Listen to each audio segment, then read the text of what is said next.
de la République mooy définir la politique de la nation rek que juge yi dañoo war a tënku ci lépp des dettes ma jox la exemple. France tey ñoom seen Covid 19 à partir démb. procureur ubbi na enquête ci des homicides involontaires. ci ñi ci faatu. mu ne moom dafa ubbi l'enquête. ma wax la beneen suñu système dañu naan président su waxee su moom en réalité mooy définir la politique de la nation ma jox la exemple conseil constitutionnel ñi fa nekk ñëpp ils sont pas nommés. assemblée nationale du day jël loi conseil constitutionnel ne ko baaxul député yi dañu leen a fal.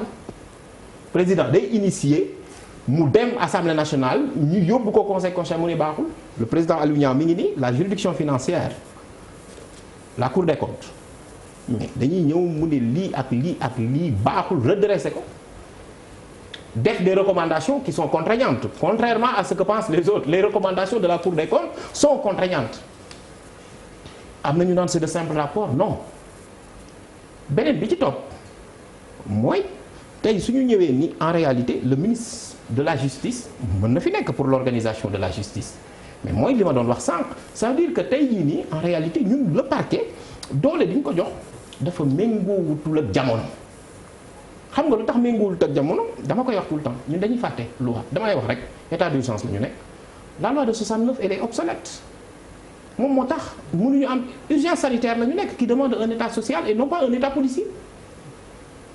tey jii nii le président de la République il a la loi d'habilitation qui lui permet d'intervenir en matière de Covid tey jii lu ko tere woon mu jël ordonnance la chancellerie def ci loolu nga xamante ne dañuy changer loi bi lu tax tey sanctions yi sax laaluñu ko mais nit ñi sanctions yi ñu jël ay sanctions yoo xam ne day entassé nit ñi te ku entassé wu am feebar bi. mënoon nañoo mën a jël une législation nouvelle boo xamante ne day laal la loi de 69. parce que loi de 69 li ko président Senghor di ñëw c'était lié à une situation de fait le président Abdou Diouf ñëw fekk ko fi laalu ko le président Abdoulaye Wade moom mosul dajeek situation bu mel noonu à part 23 juin. alors soo ñëwee tey jii nii nga xamante ni kon réforme yi dafa yéex man dama koy wax parfois le rythme des réformes il est lent et ces réformes là soo ko jëlee par exemple am na ci yoo xam ni rek man dama naan nguur gi ñoo ko bañ.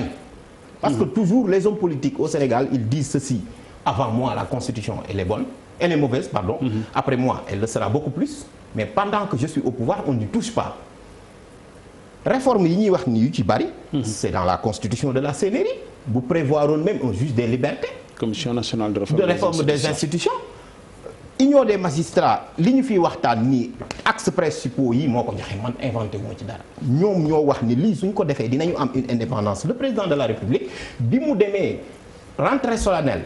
des cours et tribunaux mu ne je suis ouvert à toute proposition. mais ces propositions là mais kenn intégré wu ko. ça veut dire tout simplement qu'en réalité justice parfois aussi politique yi dañ koy jël di ko xeexe. Ablaye da nga wax lu am solo te man ma d'accord ñu ne procureur amul yenn sañ-sañ mais man procureur dafa war a am doole dañu naan le procureur est l'homme le plus puissant de la République mais su boobaa mooy procureur mën na sax woo président de la République ci dëkk yi ñu koy wax